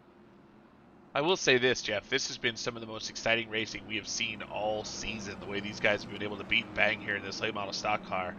Very cool what they've done with the tire model here on iRacing, where the cars can actually bump a little bit and slide and not spin out. That saved us quite a few times tonight. Yeah, absolutely. It's been pretty fantastic racing all night long. And again, shout out to our setup builder, Daniel Pope, that gave us a really racy car on a very hot, slick racetrack. And it has produced tonight. This has been an epic battle at the front. And then shout out also to Parker Traves, who was chiming in saying great racing. And we kind of missed seeing Parker Traves in the great racing. We only had him for one race this season. It's Patrick Tarvez. Till he's here, he's Patrick Tarvez. Of course, Parker out. Well, trying to win Canadian Legend Card Championships over and over again. And I think on the race car this week because he's going down to Charlotte, Jeff. Yeah. He's going to be racing with Alex McCollum. I don't know if they run in the same class down there. The last time I know that they didn't, Alex is in pro. I think Parker's still in semi-pro, so they're not going to be racing Canadian heads National up. Champion. Canadian National Champion, they call him a semi-pro. Right? Yeah. Well, here we go. The field going to double back up. This time, Alex McCollum out front for this restart. PJ Evans on the outside. Does he have anything saved? He looked like he might have been a little quicker than Aaron Johnson, but can he get back around Alex McCollum now? Aaron Johnson runs 3rd. Jackson Lewis 4th. Brett Suggs 5th. Mark Keatum 6th. Here we go. We're going to cross the line, Bill, with about, 9 laps to go? Yeah, I think it's going to be 9 exactly, Jeff. Let's see when Alex goes here in the Brett Suggs Racing and Marketing restart zone. He gets an early jump. Jeff clears PJ Evans by the line. They'll be single file, but they're going to be 2 by 2 from 3rd on back. Well, and here comes Jackson Lewis. He's on the outside of Aaron Johnson, and he's going to make it hard on that 78 because the 78 car looks like he might be getting a little tight. The tires might be going away on the front end of that machine. Keedeman going to try to get to the outside of Aaron Johnson as well. And PJ Evans is right with the one machine of Alex McCollum as they cross the line to start lap 103. Caden Fisher going to look to the outside of Brett Suggs. He'll try to make the move on the 33 car. They'll make contact through 1 and 2. More contact off of 2. Looks like Aaron Abendroff got the wall coming off of 2 as well. Don't look now. Josh Parrish is behind Corey Bigley. That is a battle for the 8th position. Parrish moving forward as Bigley just got big time sideways coming off turn 4. Really tight racing between Caden Fisher and Brett Suggs, just beating and banging off the corners. This is good stuff. Up front, PJ Evans is giving Alex McCollum everything he can handle. He keeps diving to the inside, trying to find a way around the one machine. Alex running the middle groove, trying to keep the 12 machine at bay. And you can see PJ Evans starting to push it. That car is starting to get a little sideways through the corners. Mark Keedeman under fire from Brett Suggs. Brett Suggs won the battle with Caden Fisher, was able to make the move on Keedeman. Here comes Caden Fisher to the bottom of the 18 car. He's going to look to get around Keedeman as well. Brett Suggs kind of threw that slide job into turn 1, and that slowed the momentum of the 2 car, allowed Caden Fisher to get underneath Keedeman and start to build a little bit of a gap here, and now he's going to clear him. So Caden Fisher now up into the 6th position. Keedeman might be struggling a little bit in that 2 car as he's under fire right now, sliding backwards. Here comes Bill Corey up Bigley. front. Here comes Jackson Lewis. He just got to the outside of PJ Evans. That's going to allow Alex McCollum to get away, but that 7 machine has come to life late. Jackson Lewis been saving tires, and now he's headed to the front. Jackson Lewis up into the 2nd position. He's going to go by PJ Evans for 2nd. Alex McCollum setting sail out front, 5 laps remaining. Alex McCollum out front, even with Jackson Lewis passing PJ Evans. They ran nearly the same lap. That 7 machine is still very fast. Look at him diving into the turn 3, and he's starting to gain on Alex McCollum here. Brett Suggs and Aaron Johnson just got together. Now that's going to allow Caden Fisher to get to the outside of Suggs. Brett Suggs and Caden Fisher been battling a lot here through the top 10. Now, Suggs going to get checked up by Aaron Johnson and the yellow flag. Kieran Church around on the 22 machine. Looked like Eric Tracy might have got involved as well.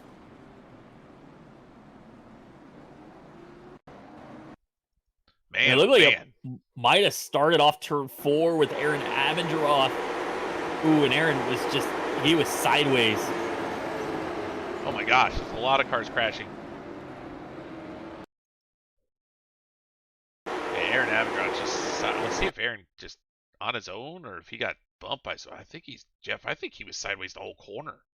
Yeah, him and the 10 were running tight, but it looks, I don't know if they actually made any contact, but the 65 is just so sideways, and then he's trying to gather it up, and Eric Tracy and Kieran Church just nowhere to go as they come off the corner.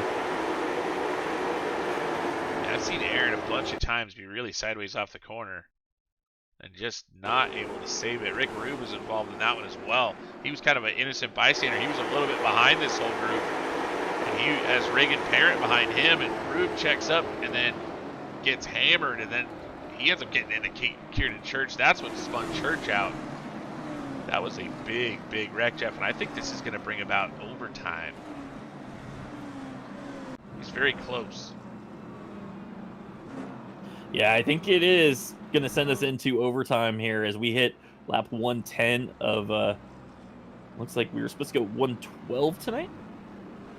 It was 110, so it's bumped us to 112. Okay, there we go.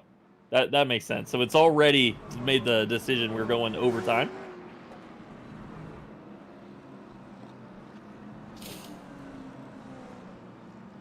So, Bill, I did hear over the radio Mark Keedeman, who is running in the 6th position. He actually, I think he even fell back behind Corey Bigley now. Let's see, Keedeman's back to 8th here after that last run. And he did say over the radio his tires are smoked. Well, we know where he was, but he had to drive through the field, right? So he started 24th tonight. 24th, yeah. So he has burned up the tires with just a few laps remaining now. He has to fend off basically the entire field because we're all going to be stacked on top of each other, Jeff. If the price of poker wasn't already through the roof, it is definitely at a premium as we hit overtime. Yeah, and Jackson Lewis was on the charge. He had sunk well into the field as well. Started 6th, had fallen outside the top 10. And now he is back up to second, and he was the fastest car on the racetrack right before that caution happened.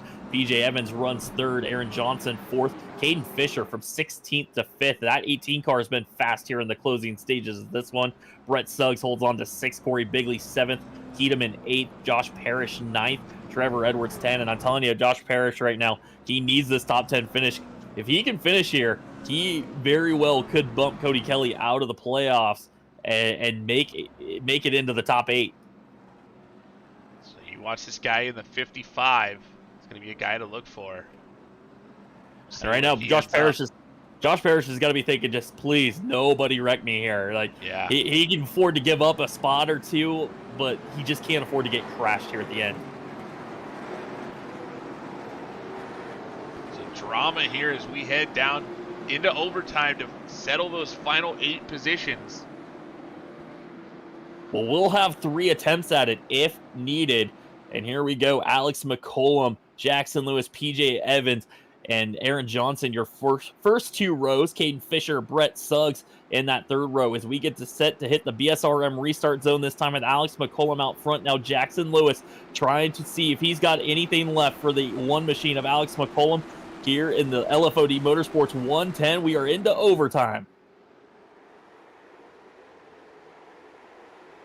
Oh, they're crashing already. I think Trevor Edwards might have. Oh, my goodness. The whole back of the field is wiping out.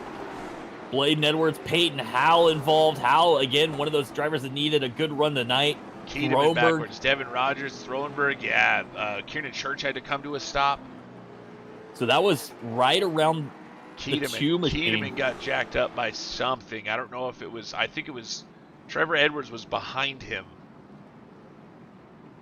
I don't know if Trevor Edwards got hit, so we're going to take a look and see what we see here. It almost looks like the 2 goes. No, something must have broken on the 2 machine. He just nearly comes to a dead stop.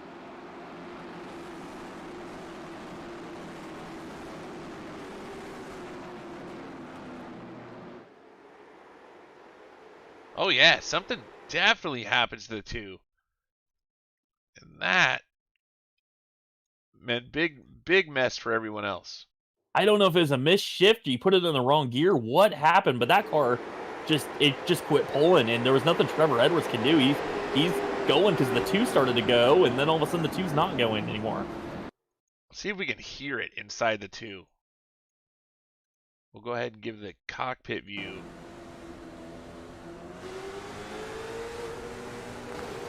Neutral, Jeff. That's what's known as a misshift. Yeah, so he must have put it in the wrong gear, or it just didn't hit the gear at all. He didn't hit the gear at all. You can hear the motor rev through the roof. Oof, and that is disastrous, starting where he was in the 8th position. And that is going to set us up for a 2nd attempt at overtime. This time will be single file.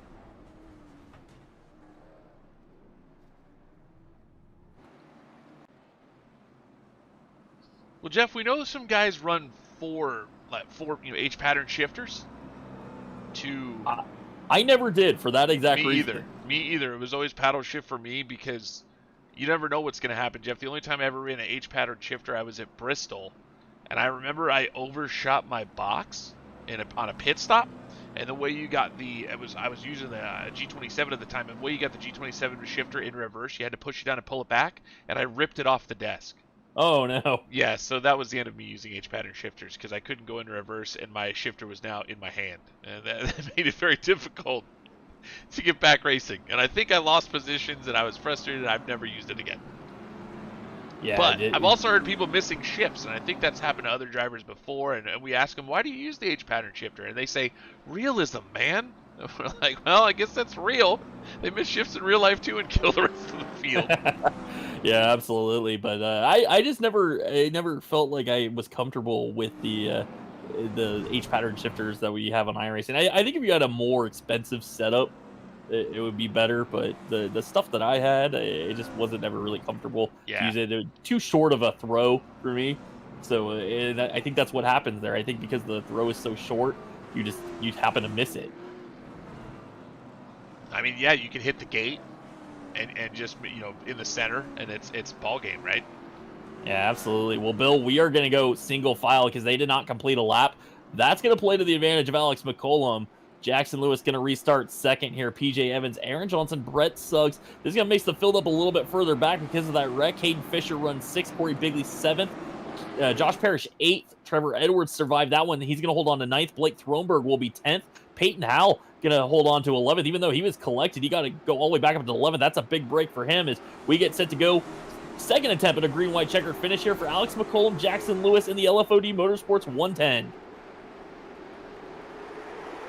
Alex McCollum on the loud pedal. He's going to get a nice jump over Jackson Lewis. 2-3 car lengths as they head down the front straightaway. And we are already caution. I see. I think it's Brendan Lee and Zach Owen. Yes, they have trouble on the front straightaway. I think that'll be the end for Brendan Lee. I think we just saw him leave. Let's try to figure out what happened to those drivers. Yeah, they were in the same spot, Jeff. So let's see what happens to those two guys.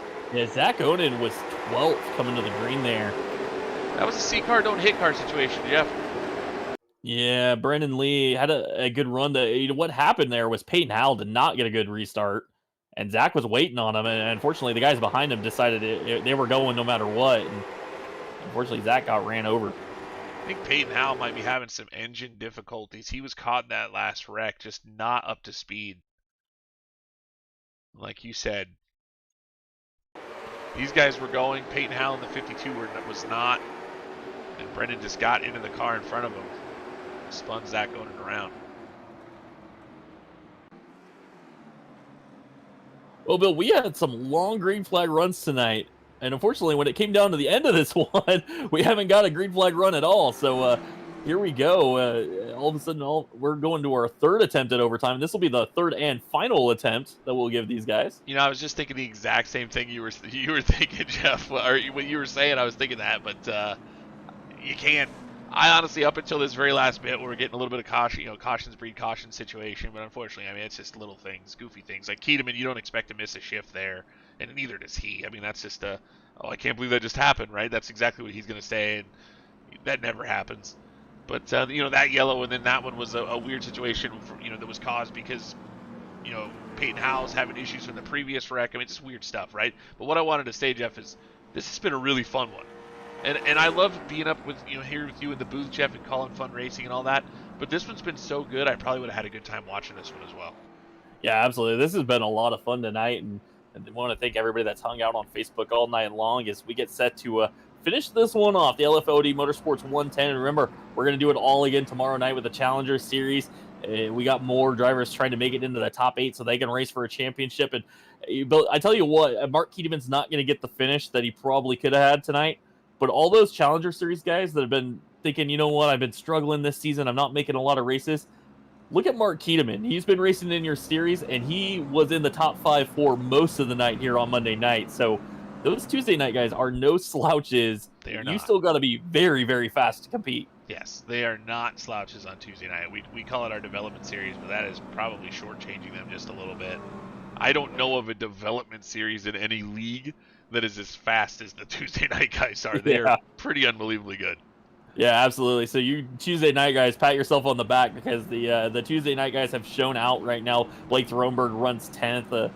Kieran Church has been having a pretty good run. Got caught up in a wreck there late. He's currently running 18th, but those call-ups they've been pretty solid right now. So definitely a lot of speed still down there on Tuesday night. As we get set, pace car lights are off. There'll be single file restart for Alex McCollum, Jackson Lewis, PJ Evans, Aaron Johnson, and Brett Suggs. Right now, getting set to go. Final attempt at a green-white checker finish here.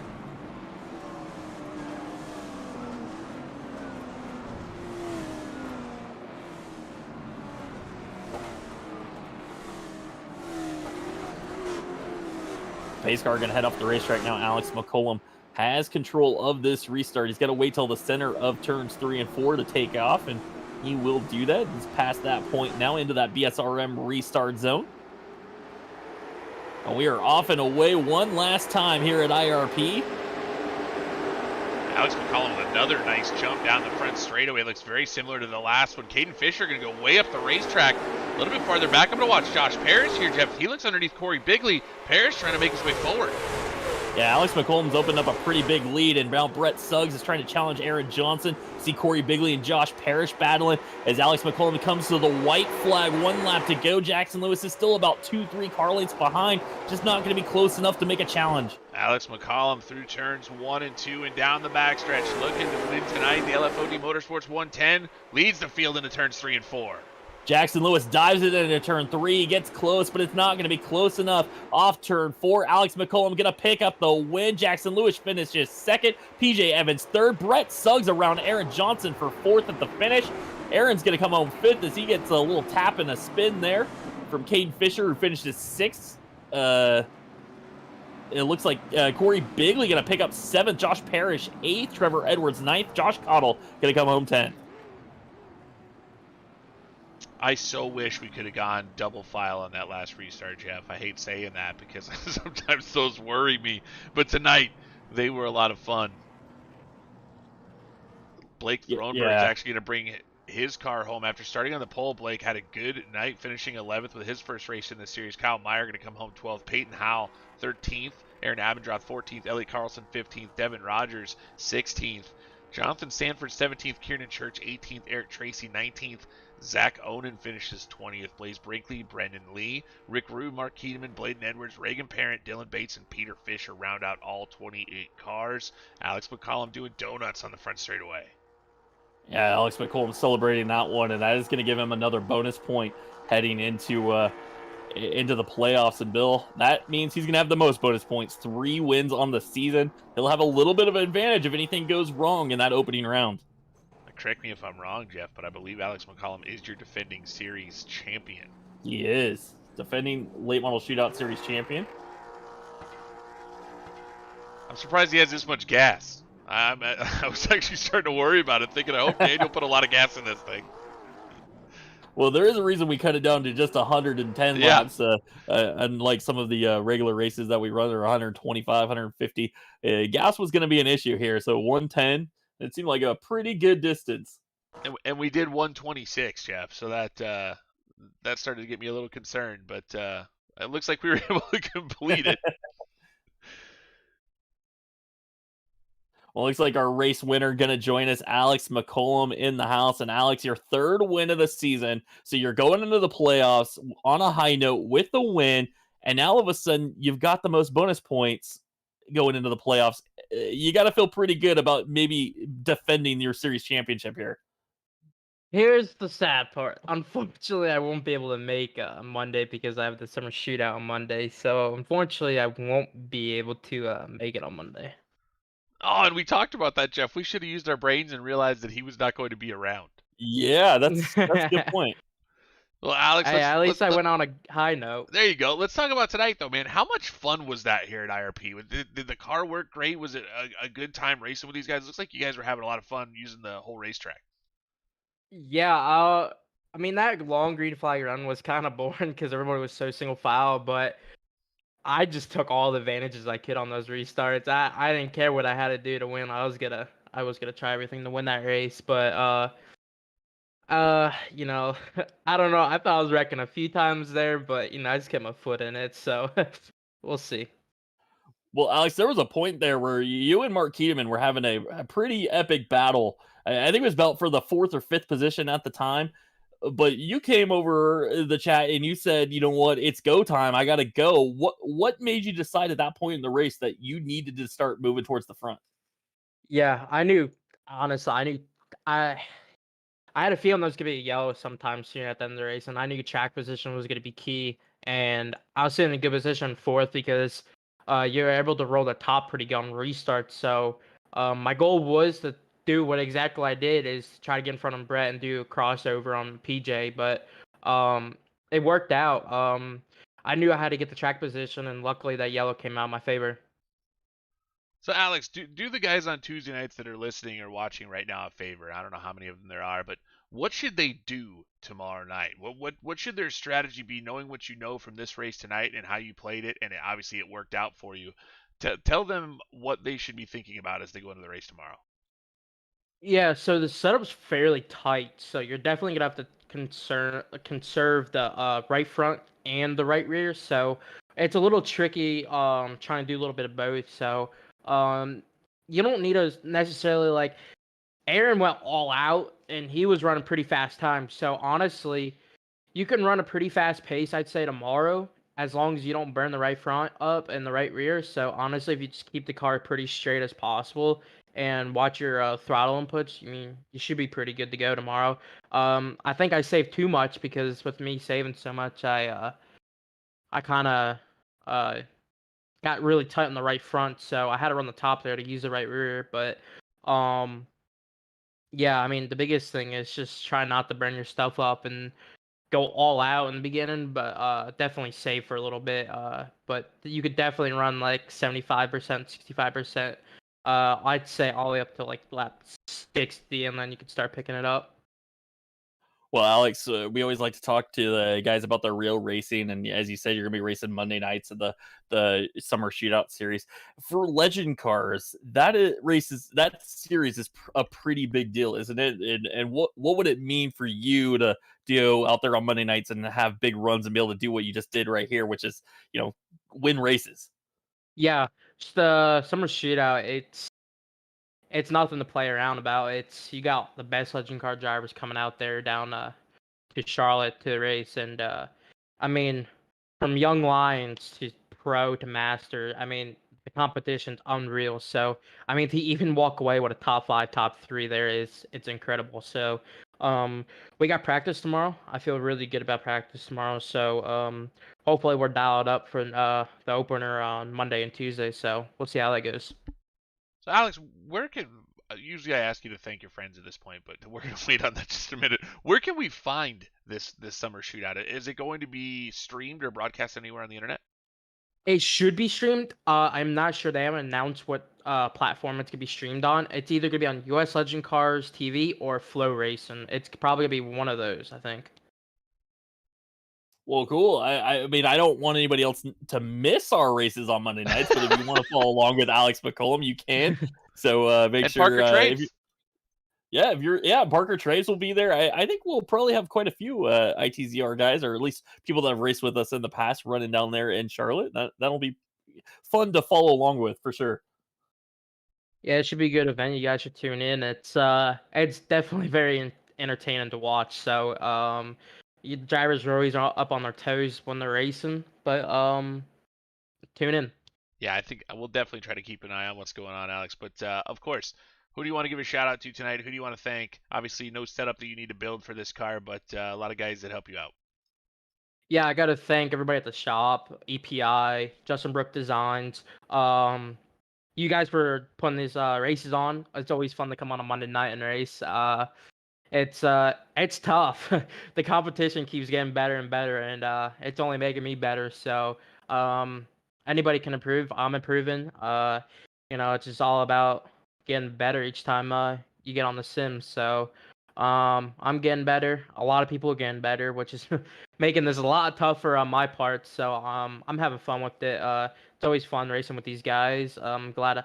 Hopefully, I put on a show for everybody. Hopefully I'll be back. I don't know when, but I'll be back when I can. All right, Alex. Well, thanks so much for taking the time to talk with us. Good luck in the summer shootout. We'll be following along for sure. And again, congratulations on the win tonight. That was a hard-earned one. Thank you.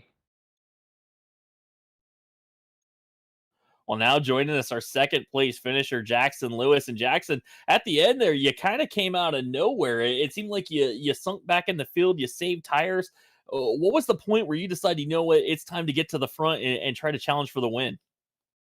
Honestly, around lap, I don't know. I want to say with about 70 to go, 60 to go, I started to pick up the pace a little bit, and without that caution, I don't think I would have been up nearly as far as I would. But once we got that second caution there, it kind of helped me out quite a bit. Then we started picking our way through the field, and it seemed like the guys that I was a little bit faster than the guys during that run, but I don't think I was going to be able to pass them. It was super hard to pass on the bottom there. You had to stick your nose on the top. But once we get that early caution, or not early caution, but the second caution there, the guys that really burnt their stuff up started to show, and I was able to get some spots there, starting on the outside, and all those restarts helped out a bunch there too. I started 8th on the one, and then I think I 4th or 6th on the other one, and just kind of made up spots where we could, and it worked out. Jackson, hindsight's 2020, man. You came flying forward at the end, but the question I want to ask is, did you wait too long? Do you think maybe you should have made the move a little bit earlier? Looked like you were the fastest car in the racetrack there before those yellows. Yeah, I think I did hold up a little bit too long there. I think I should have picked up the pace a little bit more. Even when I started going, I wasn't going too hard because I was worried I was going to be too much like Nashville, where I went and it seemed like everybody else just started blowing tires, and I didn't want that to happen again. So I went a little bit, but didn't want to go too hard where I was going to melt my stuff off like everybody else did. Well, Jackson, you came into this, you're sitting second in points. You were firmly in the top 8, but you don't have a win yet. So you don't have any of those bonus points to rely on in the next round or the first round. Does that concern you at all that, some of these guys have a little bit of advantage points wise over you right now? I don't know about I would be too concerned about it. I've been having really good consistent finishes. Just we're just gonna keep our head down and keep trugging along, and hopefully get some more good finishes. Hopefully I don't know where we're going next week or the weeks following, but hopefully some better tracks that I'm better at. I honestly didn't expect this good of a finish here. Kind of figured wherever I kind of settled out, I was gonna settle out at, but we were able to make some moves, and hopefully that translates into weeks to come. Well, to answer your question, next race on the schedule is USA. So almost kind of a similar track and a little more banking, but it's another big, fast racetrack. Yeah, I always consider myself pretty okay there. So yeah, hopefully next week we can continue on, keep going through the playoffs. That's really what I'm all worried about, is just going through the playoffs, taking it one race at a time. Can't look too far ahead in the future. Well, Jackson, talk about the anxiety that the playoffs bring here at ITZR. I mean, I think this will be your first chance getting the opportunity to be in the playoffs, correct? So it's a one and done. If you don't have a good race at USA, you will likely be out in the next round. Does that ramp up the anxiety and the need to really have a clean race while also doing well there at USA? Yeah, I think a lot of it's going to bring out the emotions a little bit more, and somebody jacks you up, somebody moves you out of the way, it's going to jack up the emotions a little faster, a little bit more tense in everybody's mind, especially in the top 8. Of course, all the guys that aren't in the top 8 aren't too worried about it, but the guys in the top 8 are really going to be on their toes. I know I'm going to be for sure, but just like I say, just take it one race at a time. Can't really plan too much. If you plan stuff in racing, it'll never work out. Well, Jackson, we talked to Alex about his real life racing, and I know you're doing a little bit as well. What's next up for you? Where can people go see Jackson Lewis race in real life? I think just full time at my local track, Elko Speedway. Raced there all year this year. Had a bad first night, bent the lower control arm. Not sure what really caused it. Didn't hit nothing, so not totally sure what happened. But we're gonna do a little bit R&D, figure it out, get it all situated. Hopefully, built a new car this year, new to me anyways. So pretty excited about it. Just think we're gonna do some traveling stuff again this year. I've been racing at La Crosse Speedway full time for the last 2 years, but we're moving back home this year, and then gonna go out there a couple times if the funds work out for it, and then I think I'm gonna go to Jefferson Speedway for their 2-day show, and then of course Oktoberfest at La Crosse. It's the creme de la creme of the Midwest there. So As it says, super late model, Jeff. For people that don't creep Facebooks like Jeff, is this super late model that you're running? no, this is all pretty much the Midwest version of a pro late model, just 8-inch Got it. tires, no bump stops, all rebuildable shocks, stuff like that. Run a 604 crate in it. Very cool, very cool. That's well, I'm gonna have to creep to Facebook as well now. That's kind of what. Is there a Jackson Lewis Racing out there somewhere? There is not a Jackson Lewis Racing, but there is a Jackson Lewis on Facebook. Normally, I don't shy away from adding people on there. So Need a PR guy, Jackson, is what it sounds like. yeah, I need to talk to Grant. Need to get him on that stuff ASAP. Nice. So we always talk about how it takes a lot of people to help you get fast on the thing, and the thing that on the sim, but the thing that the first 2 place cars have in common, Jeff, is they both say racecpi.com down the side. So who do you want to give a shout out to tonight and help you get where the speed that you have, Jackson? Yeah, I recently joined Race EPI. They're a bunch of great guys. I can't thank them enough for bringing me on to the team and being so welcoming. They've been helping me out quite a bit with more open setup stuff. A lot more hands-on. It seems like really excited to be a part of their team and be together with them. And then I got to thank Legends Direct.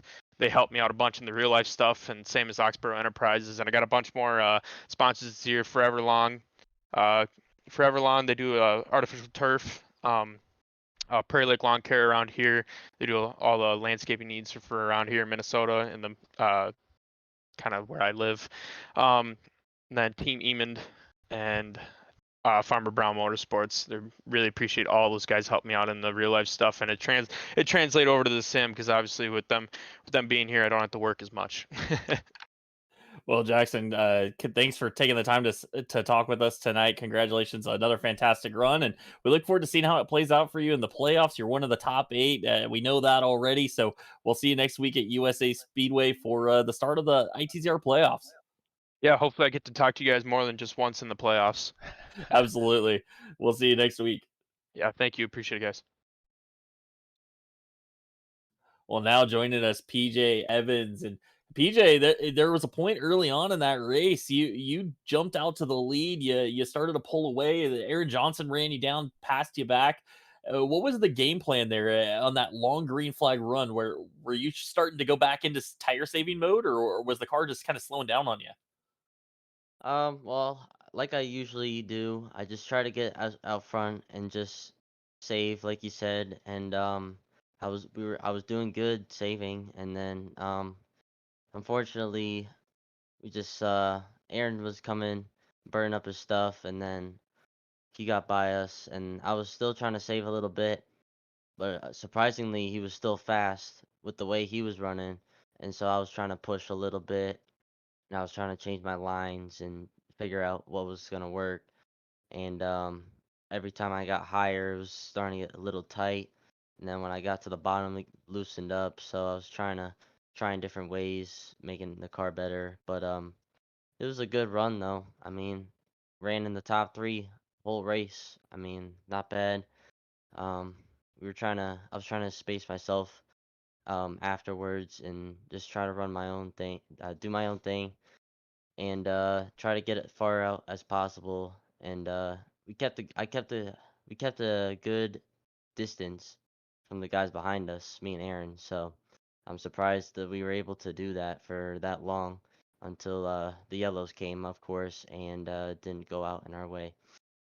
I have to be honest, PJ, for you to say that watching you race and then to hear that at some point you were trying to save shocks me because you are a hard charger, man. You run right to the front and you sit up there all night long, and of course tonight obviously worked out for you. Do you wish at any point when you get up there? I mean, you said you were charging, but then you were saving and kind of. But I know it's a difficult track to do that because you're moving so fast and you're racing with those other cars. But is there any point in the race where you think to yourself, maybe I should have stayed, because Alex kind of fell back to, 7th or 8th and saved tire. Do you think maybe you should have saved a little bit more as the race went on? Probably. I probably should have, but I was really just hoping it would have stayed green the rest of the way, because a few laps before the caution came out, that first caution came out, I was actually starting to get a rhythm on the bottom, and I was starting to catch up a little bit back up to Aaron, and I was trying to, and I was keeping the same distance between Brett and all the guys behind me, so I was starting to figure something out there, but that's just how it is, and that's just how the race goes and how the cautions came out. And I mean, it almost worked. We had a good battle with Alex and Aaron, and I was saying right there with them trying to battle back. Got to the inside of Aaron, try to throw it in there, move him up a little bit, try to get to the lead, but Alex came out of nowhere on the top and just got back by, and I just couldn't get back up front. Well, PJ, we know you're going to be in the championship 8. That's been settled now. But the question is, you found something that seems to work for you, which is get out up front, try to save tires, control the pace of the race, and then make the guys pass you at the end. But how much can that affect you if a guy like Aaron Johnson, who's not going to be in the top 8, pushes the pace and makes you use your tires harder? How are you going to be able to combat that in the playoffs, racing against guys that aren't racing for the championship and having to race the guys you're racing for in the top 8? Well, now that I know he's not going to be in it, and if he does, if he does the same thing. Like if me and him are up front, because this is what happened at North Wilkesboro. Me and him were up front and we burnt our stuff up and we both fell back. So I just need to be smarter and know what I'm doing so I can conserve my tires a little better and stay up front for the whole race and not lose it at the end. So is that a bit of a prediction? Next week the series heads to USA Speedway, which is a much larger racetrack, higher speeds, higher banks at that racetrack. Are you predicting that you're possibly going to save a little bit more moving into that race as we go into the playoffs? Yeah, I feel like that at USA it's a little bit of a tighter track. It's longer, but the corners are tighter and you're definitely gonna have to save there because it'll definitely get tighter towards the end during the run and especially when you're running the bottom the whole time. There's no top groove there, so just gotta really be smart and just keep it down and run your pace and don't overdrive at all at that track.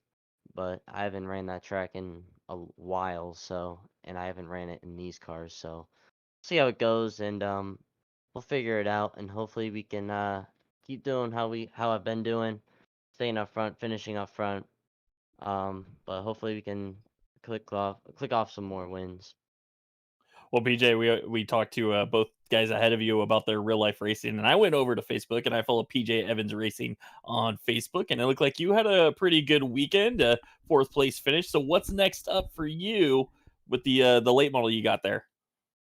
Well, for now, we took a step off from the ACT tour because, like I said last time, our setup wasn't just right for the division, so we decided to go back to my local track at the Speed Bowl and try to learn the car there and figure it out, and we're getting really close now, so it's a few more touches on the thing, and it should be pretty good to go, and soon we'll be back ACT tour racing. One thing I did want to point out, Jeff, is hey PJ, in order to get paid at the end of the season, you have to have contingencies on during the playoffs. Do we need to get somebody to help you out with a paint scheme? Um, no, I don't really like. I'm not really looking for that. What? You don't want money? Well, I do, but I don't know. We'll see. We'll see. Wow, We'll see. it's not that hard, PJ, but well, wow, all right. I'll keep it. I'll keep it. That's fine. PJ, you're running for my bank account. Thank you very much. But, but Yeah. PJ, who do you want to give a shout out to tonight that helps you with the late model stock and get all this speed? I'd like to thank my mom, my dad, TS Motorsports, Competitive Edge Coatings, who else? Team Critical, and that's it. Well, PJ, thanks for taking the time to talk with us tonight. Congratulations, another fantastic run for you. You've gotten hot right before the playoffs start, and we look forward to seeing how that works out for you heading into the first race next week at USA International. All right, thanks. All right, Bill. Well, that is going to be a wrap for us tonight. I mean, this track, this combination, it did not disappoint. Remember, this was originally supposed to be Southern National, and I would say that the call was made, and it was made right to switch this track up to Lucas Oil. That was a heck of a race tonight. Oh, that one was a tremendous amount of fun. Good call to switch this track up. Was it Daniel Pope that made that call? I think it was. I think he said it. I don't think Southern National was that fun. They ran it in the Sarah Super Series. It was kind of a one-lane racetrack and thought, you know what, I think IRP is going to be better. Builds a fantastic setup, and man, was that fun to watch tonight. That beginning run, Jeff, was scaring me the entire time. It looked like Daytona or Talladega with all the cars side by side. So tomorrow night, we're going to get another 110 laps of the same thing. Yeah, absolutely. You're not going to want to miss it because we got some more guys that are going to be fighting for the top 8, and there's a lot of drivers in the mix. It could be anybody making it into that top 8 tomorrow night. That is going to be a ton of fun. It's going to be an exciting battle and race all night long. And you saw it, just how fast those Tuesday night guys are right now. That, I mean, you watch those drivers and it's just as good as watching the Monday night guys. They are just as talented, just as fast. You're not going to want to miss that. And it's the last race of the week for us because we do have Sarah off on Thursday night. So just one more to go for us. That's right. One more tomorrow night. And I'm looking forward to it after what I saw tonight. So, I mean, let's just get to it. Should we call them in right now and just go? We'll just double it up. Well, I think some of them might have already gone to bed. This race did run a little bit longer than it was scheduled to do, and so hopefully Tuesday night we don't run into that issue. But everybody that's hung out with us all night long on Facebook, thank you. Thanks to everybody that watches us on YouTube, live on Twitch. We will be back tomorrow night, 9 p.m. Eastern, for another LFOD Motorsports 110, the season finale for the County Road Custom Late Model Challenger Series. We will see you tomorrow night.